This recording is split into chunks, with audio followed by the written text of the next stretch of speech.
মুখোপাধ্যায়ের পরিচয় বলে দিয়ে দেখুন, এই বিনোদিনী থিয়েটার বা স্টার থিয়েটার এর একটি অতীত যে ইতিহাস, সেই ইতিহাস আমাদেরকে সমৃদ্ধ করে।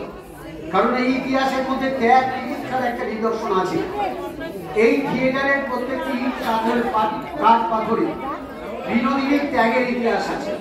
একজন নারী, তিনি কিভাবে ধীরে ধীরে একটা জায়গা থেকে উঠে এসেছেন এমন জায়গা থেকে, সেই ঊনবিংশ শতাব্দীতে তারা মানুষের কাছে গ্রহণযোগ্য ছিলেন না।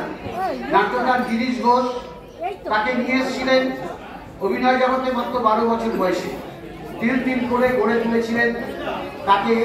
বাংলা তথা নয়, সারা পৃথিবীর অন্যতম সর্বশ্রেষ্ঠ অভিনেত্রী।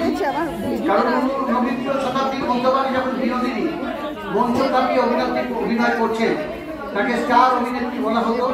সেই সময় লন্ডন থেকে শুরু করে, প্যারিস থেকে শুরু করে নাট্য জগতের বিশিষ্ট ব্যক্তিত্বরা, অভিনেত্রীরা বিনোদিনীর অভিনয় দেখতে আসতেন। এবং সব থেকে বড় কথা, এই যে বাংলা নাটকে ঊনবিংশ শতাব্দীতে নারী চরিত্রে অভিনয় করত পুরুষরা, বিনোদিনীরা যখন